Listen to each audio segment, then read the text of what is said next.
सरकार हैदराबाद गॅजेट तात्काळ लागू करणार आणि सातारा गॅजेटियर लागू करण्याला काही वेळ घेऊन राज्य सरकार आणि उपसमितीकडून हालचाली। हे राज्य सरकारचा अपेस मानावं लागेल। कुठेतरी राज्य सरकार झुंडशाहीला बळी पडलंय आणि ओबीसीच्या पाठीत खंजीर खुपसलाय।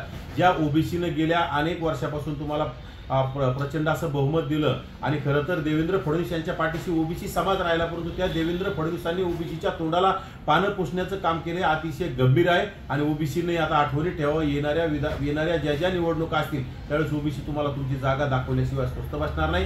कारण ओबीसीला वाटत होतं, तुम्ही वारंवार सांगत होता की ओबीसीच्या आरक्षणाला आम्ही कुठलाही धक्का लागू देणार नाही, परंतु तुम्ही हैदराबाद गॅजेट लागू करता आणि सातारा गॅजेट सुद्धा काही दिवसात लागू करण्याचं तुम्ही मानस दाखवता। म्हणजे तुम्ही ओबीसीच्या पाठीत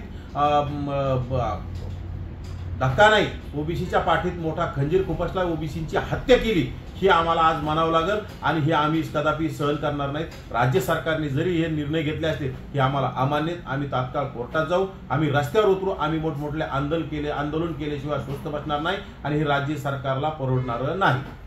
मराठा आंदोलकावर आतापर्यंत ज्या केसेस झालेल्या आहेत त्या पूर्ण मागे घ्याव्यात आणि जरांगे यांची मागणी आहे ती राज्य सरकारने मान्य केली आहे।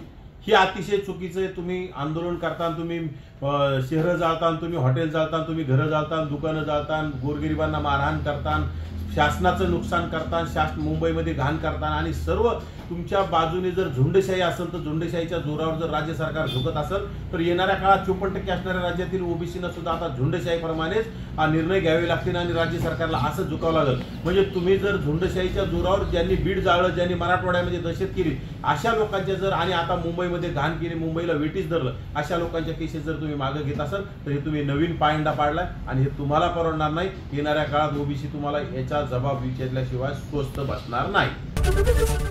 एबीपी माझा, उघडा डोळे बघा नीट।